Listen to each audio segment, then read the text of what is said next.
Awakening the Dreamer. All right, here awaits a story from Earth, a cosmic gift long emerged, a shimmer from the planet I reside, cast about from my mind's eye. The judgment perhaps will be quick to show, pointing fingers at the words he wrote. Yet few and far between, a seer's eyes begin to shimmer and gleam, for he is one attuned to the station of cosmic gifts over desperation. For the seeker within, remain on your toes, for the truth emerging is unlike anything, yet your soul already knows. Deep within, illuminating bright from cages of ego, awaking liberated each night. Dreams which mold from fabrics of truth, creations unfold as conditioning becomes mute. For the soul within now illuminates the eyes, for in this moment our spirit has pierced the sky. Well, I guess we'll see how this shit goes, haha. Greetings, fellow seekers of truth, my dear family, and my seemingly incurious friends, of which I specifically speak to now, for a recent cosmic shift has occurred. As the year 2025 has arrived, the year of 9 representing completion, a prediction described in truth by two of the many influential ancient sacred sciences.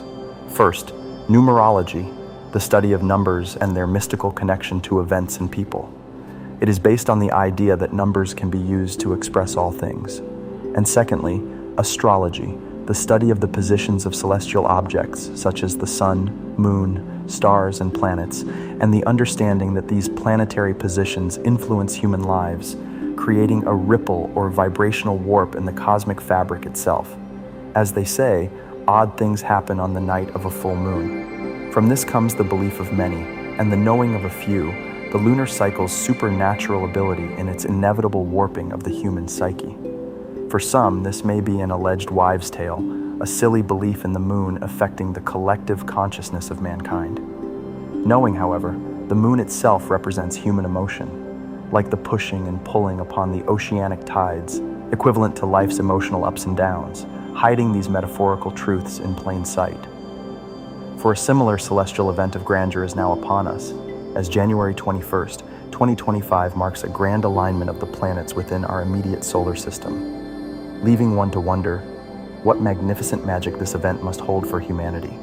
As I contemplate, in an attempt to decipher the many truths of creation hidden within this innately divine architectural marvel of celestial engineering, found within its grand tapestry of calculated, almost mechanized movements of heavenly bodies. Like a master clockmaker, only in this case orienting massive gravitational objects into linear union through such immense pinpoint precision of dimensional spacetime. However, if we intend on understanding this rationally, then we must first formulate a hypothesis as to perhaps how. Allow for an open state of mind at this time, for I know the ancients held many secrets. Yet modern man's ways of understanding and explaining the ancient possibilities of the impossible remain found only in the hidden scriptures of old, yet still they remain, circulated through mere dialect and spoken word, residing only within the dissolving indigenous tribes and peoples of today, contained in and continued through what we may define as generational storytelling. Passing down the truths of the Mother Earth and man's ancient galactic lineage and timeline history. Imagine an ancient society existing in the physical here and now, yet more advanced in the evolution of spirit. Imagine a people less externally focused within the economic, academic, engineering, and geopolitical realms of existence. A civilization whose understanding of success, growth, and progress equate directly to one's true internal, spiritual, mental, physical, social, and emotional acquisition of wealth. Similarly, imagine the heart, not the brain, as the dominant metaphysical organ of the humanoid template. As modern science has already proven, the heart's electromagnetic field is the strongest rhythmic field within the human body, produced from the coordinated depolarization of myocytes, generating the synchronized electrical activity derived from cardiac muscle cells.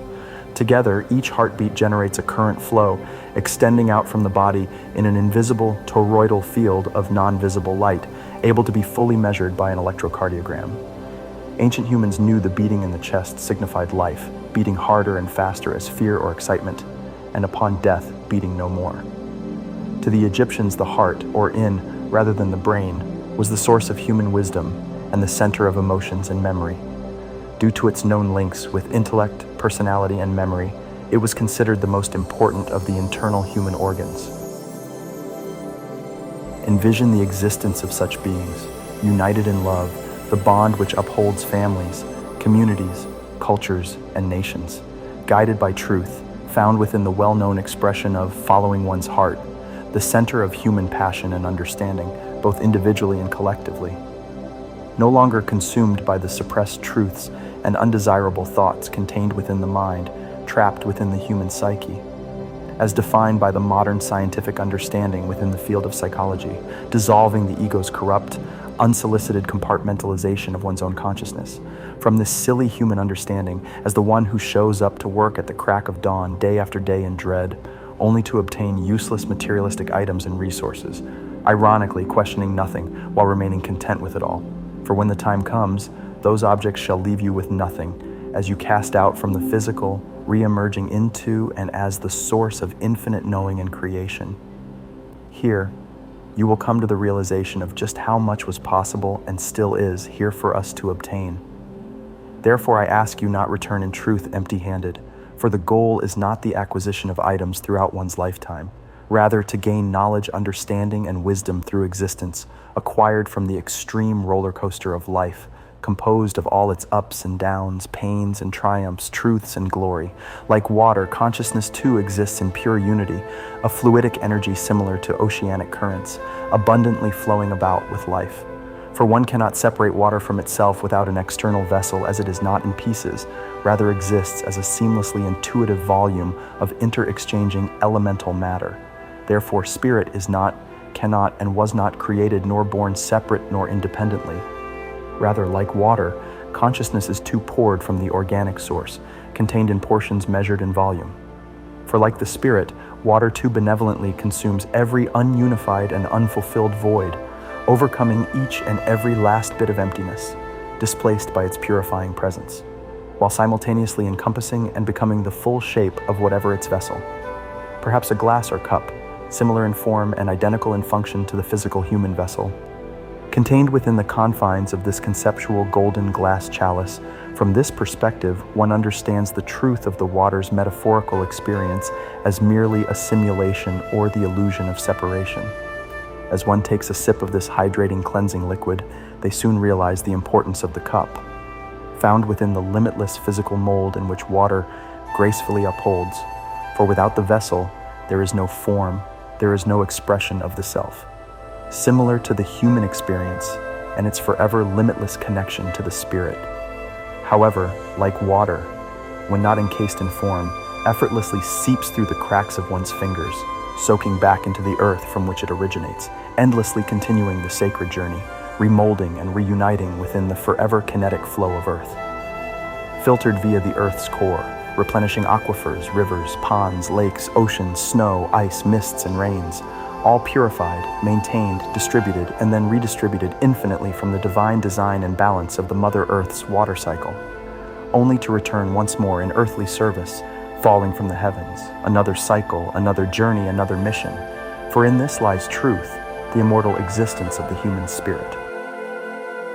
However, in some cases, perhaps it's this natural ability to conform to and become all environments which may remain its downfall. As water is meant to curiously and continuously flow as the life current of existence, unscripted in its endeavors. Yet what if man is the one standing in its kinetic way, creating dams within the mind, where water once flowed effortlessly, smoothly, and freely?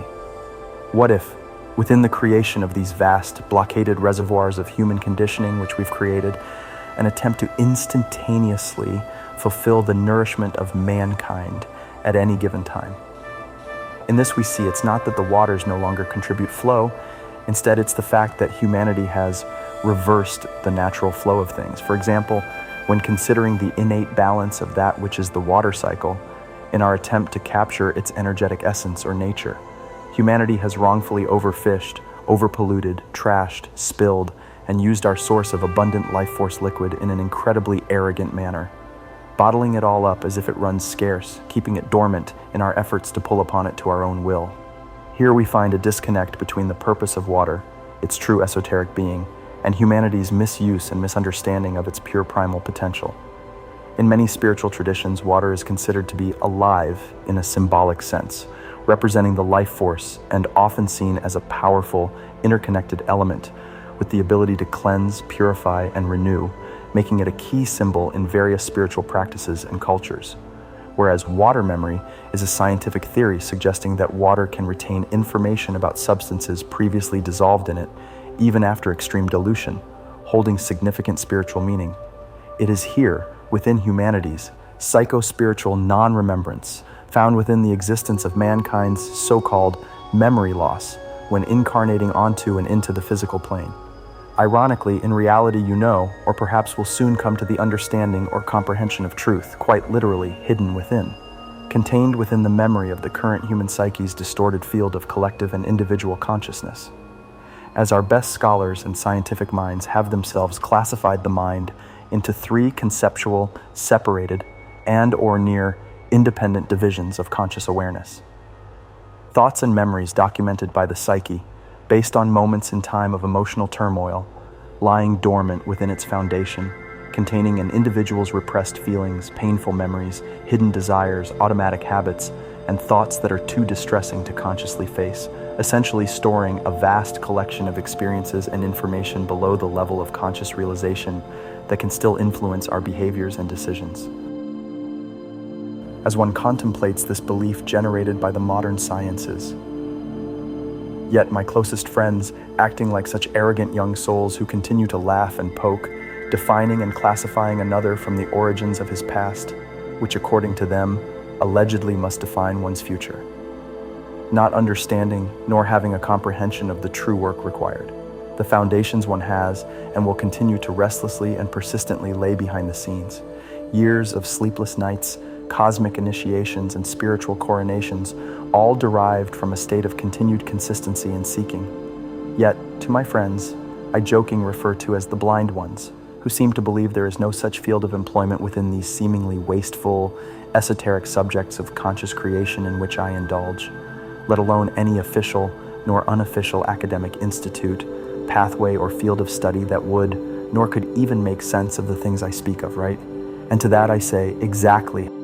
However, for those like myself, as the divine dreamers of the cosmos, a collective of advanced old souls, whom unknowingly, until their time of awakening, secretly and successfully infiltrate corrupted cosmic planetary systems, awaiting in time to re-emerge, fully awakened. Molding into these distressed civilizations as one of them genetically, yes, but whose soul shall not be teased. This is not a threat of retaliation by I, rather the truth of karmic law, for you have free will. I act simply as a conduit for the divine state of awareness, or the ancient cosmic blueprint, a messenger of the divine word. In this process, the physical human vessel psychically receives this quantumly entangled, light-encoded information. Yet a channeler, philosopher, or psychic, in my opinion, are not successful messenger by merely just receiving. As members of the renegade team of light, our real mastery remains contained within these rough translations of this truth. Information interpreted to the best of our abilities, similarly to roughly understanding a foreign language versus being fluent. In this we may understand the communication not as a linear, seamless sentence nor paragraph, rather more akin to the pieces of a puzzle scattered about in need of being placed into understanding for the purpose of seeing the complete picture. Yet unlike a puzzle, these pieces are not locked in size nor shape. Rather, they can and may be manipulated in respect to form and function by the receiver, in whatever manner aligns most accurately to and with the core truth of the original transmission. For this reason, messengers are divinely chosen, for we have disbanded from the heaviness of this earthly distortion field, seers of the corrupt backwaters which permeate our human society. And yet we have gone further beyond this invisible boundary, piercing the veil of the non-physical, aligning one as a candidate for the translation and documentation of truth.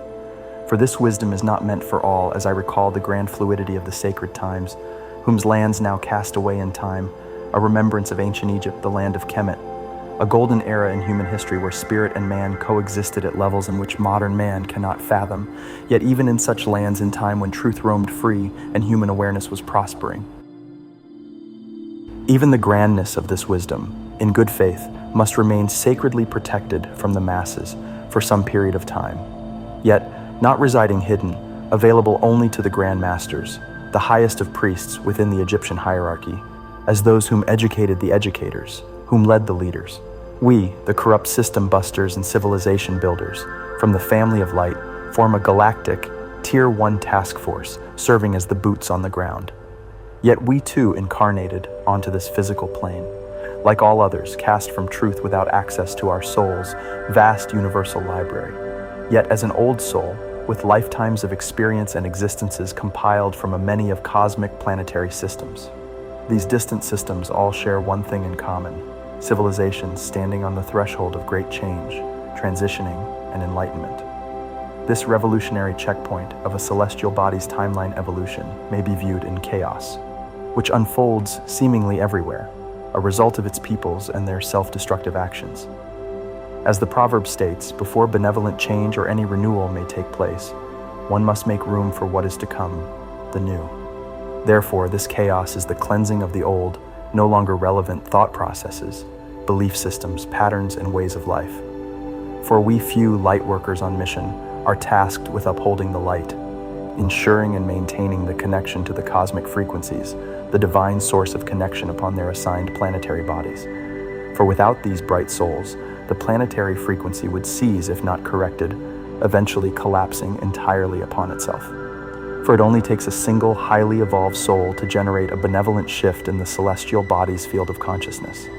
The family of light provides divine insurance in times of grand transit, upheaval, or planetary change, reinstating balance upon the host planet, allowing for the natural order of things to occur as the unfolding of events in history dictated and derived from the free will of its own planetary inhabitants, sparking the depths of curiosity within such beings' inner psyches, engaging from the outside, yet too residing as one with them within. The reasoning behind this benevolent infiltration tactic is due in agreement, as per universal law. For no species shall directly influence another's evolutionary development unless directly requested, which too comes with its red tape. Therefore, the genetic seeding of wise old souls directly into the incarnation cycle of a planet turns out to be the best way to benevolently influence a species in free will, partaking in their own roller coaster like evolutionary creation. For we must understand, those of us whom converse in spirit do not simply listen nor hear. In this lies the comprehension of how and why one can clearly grasp this information for what it is. The essence of pure divine truth, for example, for those whom are listening or perhaps reading, this process tends to be an evolutionary one, meaning if one truly dedicated themselves to such a mission, it could take a lifetime, or maybe even lifetimes. Similarly, the journey of the human collective too remains a process through and of generations. However, for the psychics, the seers, the mystic receivers of such divine imitations. For us, these light transmissions are not simply a result of knowledge derived from Scripture, rather an instantaneous understanding and receiving of what is from the source itself, as the masses learn from experience, understanding, and the implementation of doing or practice, a process in which the mystic has wholeheartedly long mastered. For the information we bring to you now may not equate as a result of one's linear way of human thinking. As we recognize the highly ingrained processes of the human psyche, allowed only to understand these things from the filtration processes of the ego, resulting from karma. Rather, for the dreamers, this wisdom arrives as one unified package of remembrance, a single telepathic quantum download of cosmic communication, stored within and into one's etheric astral template, found within the structure of what we refer to as junk DNA, here forever remaining as one, encoded into the foundations of the higher self, as all earthly human experiences and beyond are too encoded and archived in this similar fashion, flawlessly remaining throughout the infinity of space and time, a library archived within one's spirit, able to forever be called upon in times of need, curiosity, or inner self-reflection.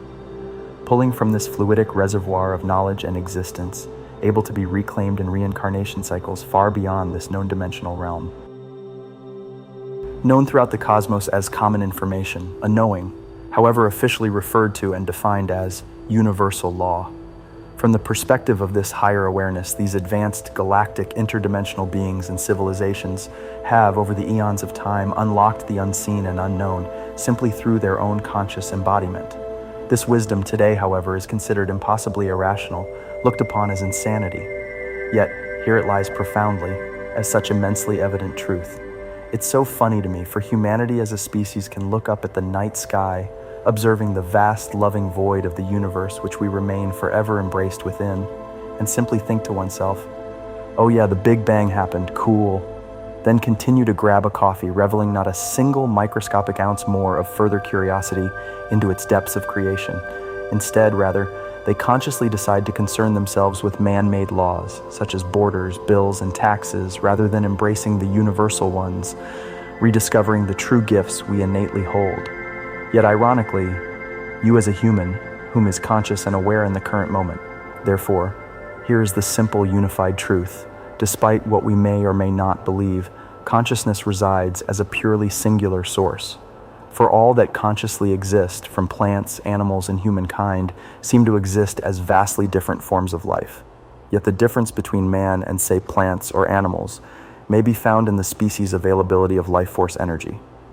The vibrational frequency on which we exist in the metaphysical, manifesting into as the physical, within this creation of divine universal consciousness we call God.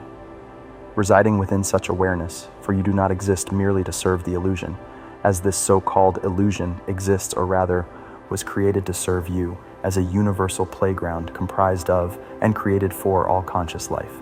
I have conquered that which my friends and family cannot even fathom, yet they remain, poking fun at the power of universal creation. For many of them I am speaking to now love to arrogantly entice and ignorantly classify this rising sun, awakening the raging bull. As I desire deep, soul-felt conversations with those whom consider, and more importantly, whom can comprehend the truths of our current realities, universal consciousness, and the foundational processes involved in the creation of a new, conceptual, imaginative path of human existence, which forever resides, manifesting patiently before us, however, is especially impatient in this critical time of human rediscovery, restlessly exhausted, as if to be driven mad from lying in wait, seemingly remaining in a purgatory state, forever dormant. For I envision humanity living with balance in both science and spirituality, acquired from the grand labor of love, resonating from the wisdom of consciousness. As they are one, both seeking the answer of unity, yet from opposite sides or perspectives of the many hidden and undiscovered questions. I seek those like-minded individuals who desire the benevolent revitalization of the sacred spiritual sciences emanating from the equations of truth, yet I feel something I cannot explain. From time to time, I felt a similar looming presence, as if my entire reality is about to shift instantaneously to a higher timeline, if you will. I guess I simply desire the manifestation of what I feel to be found from within, what I emotionally resonate with as true, all of these multidimensional aspects coexisting within a single timeline lineage, yet as one displays it first to those he cares for most deeply, so that we may not live, but thrive, growing closer together as we unite in community to express and manifest the highest potential for all, as the wisdom one feels exuding from the deep essence of the spirit. Imagine a family within a windowless home, no natural light, no understanding nor connection to the beauty of the outside world. Suddenly, one strange day, a new neighbor moves in across the street, an award-winning architect and contractor whom designs and renovates homes for a living. Of course, unknown to the family living within the dark, shadowy rooms and corridors. Yet they are unashamed of this fact, as they have no further comprehension of what it means to live in beauty and luxury. As they move throughout its hallowed halls, they find it's filled with an immense amount of misdirected pride, stemming from a lifetime of repetitious, meaningless labor, learning from it only how to complete a single useless task, a task which remains unusable in their inner reality, set apart from their everyday working lives. Even so, such job cannot even supply the family with the financial freedom they so desire. Nor did that skill leave any lasting transformative effects within the spiritual realm. As the family members come to the realization, for the entirety of their lives, they've dedicated their life force energy to that not their own, all sorrowfully misplaced. Such sorrows resonate from an unfulfilled lifetime of wasted potential, as the days, months, years, and decades of the undesired, mundane, passionless, and uninspired processes in which they tirelessly worked towards and lived within, as this was simply the way. For even today, this is just what you do. Find a job, a silly chore or task we, in free will, voluntarily committing ourselves to, contractually agreeing to its suffocating obligations and time-limiting constraints. jobs which most have no passion for, as I believe this is the most disheartening aspect found within the current human paradigm of existence. Neglecting one's dreams, resulting from the lack of nourishment into their beginnings, starving such passions, as this nourishment is provided only from the proper channeling of emotional energy. The source of infinite creation itself, in which mankind interacts with unknowingly on a daily basis, forming our day-to-day reality. Perhaps if one knew this truth, maybe their lives would have been everything they desire. I poses the question, how can we as humans be so naive, so unconcerned, and so disconnected from the universal essence of divine magic, wasting our lives chasing after meaningless things? I, for one, believe in a devoted desire and aspiration of one's dreams, the manifestation of one's divine soul purpose into divine deed, utilizing the things of and within this world which excite me with goosebumps as a catalyst for change. However, as I simply understand it, those hobbies, passions, and creative endeavors which innately inhabit the consciousness of all humanity, contained within the individual psyche, radiating from one's unique cellular construct and cosmic DNA database. If and when one follows the curiosity of these individual emotional and imaginative truths, perhaps developed via human experience, as described within the field of psychology. I believe rather those special things that truly excite us in life, the hobbies you may uphold behind the scenes, so to speak, the ones you dedicate your time, effort, and creative spirit towards, even if it bears no fruit other than an emotional or benevolent feeling of soul expression. The interests which spark an individual's conscious curiosities, pulling and poking at the core of one's soul itself, uniquely crafted for each individual, tailored to all and deeply ingrained within the individual's being. For the family, however, they could not possibly conceptualize a world without darkness. Yet something is about to unfold in which this family cannot consciously fathom, as their new neighbor isn't simply just a spiritual contractor, rather a modern mold-breaking architect, combining the ancient designs of the spiritual, such as sacred geometry, yet combined and coexisting with modern building techniques, technology, and materials such as glass and steel. As this new, hidden member of the neighborhood settles in and begins to settle down, they notice the house across the street, its structure crumbling, its roof covered with branches and leaves, its exterior walls covered in mold. Looking out at foundations of what was once a beautifully flourishing garden left in disarray, as the only nourishment being provided is and was that of neglect. Left unmanicured, unloved, full of garbage and trash, unreceived mail, postcards, packages, and letters from loved ones, relatives, and extended family members long forgotten, as their attempts to communicate reside piled high, as if untouched for what seems like centuries. As an architect, the builder and creator of beautiful homes, engineered to provoke the essence of the human spirit simply by walking on grounds of which the foundation was laid, exuding imagination, creativity, inspiration, and nature. A temple created to house the comfort and growth, desired and imagined by its inhabitants as an expression of art, co-created with the architect himself. Understand how it feels, years of time, dedication, passion, and countless sleepless weeks, perfecting one's craft, a piece of one's soul placed not into a creative project, rather a project of creation, of which one's soul radiates with emotional joy. And in that moment, you truly, truly, truly believe you can and will benevolently change the earth. That the wisdom you've composed will positively affect and change people's lives for the better. Yet that joy your soul exudes fades quickly, as one leaves the isolated state of the spirit, divinely entangled with the self, attempting to share such inspiring, passionate information generated from one's soul, one's deep unconscious, from one's DNA. Yet even those closest to my heart reject and deny, even raging in a jealous-like rage of anger at me, in such times of self-fulfilling, passionate, creative endeavors. A call resonating from the depths of my soul, which cannot be explained nor delivered in its importance to another. For it's a calling from within me, not another, yet I desire to share what seemingly all others cannot stand to hear. For the time is no longer to shrink, to attempt not to evoke. Rather, it is time to shatter the structures which no longer serve mankind, becoming the architects of a world that does, the one humanity so desperately desires.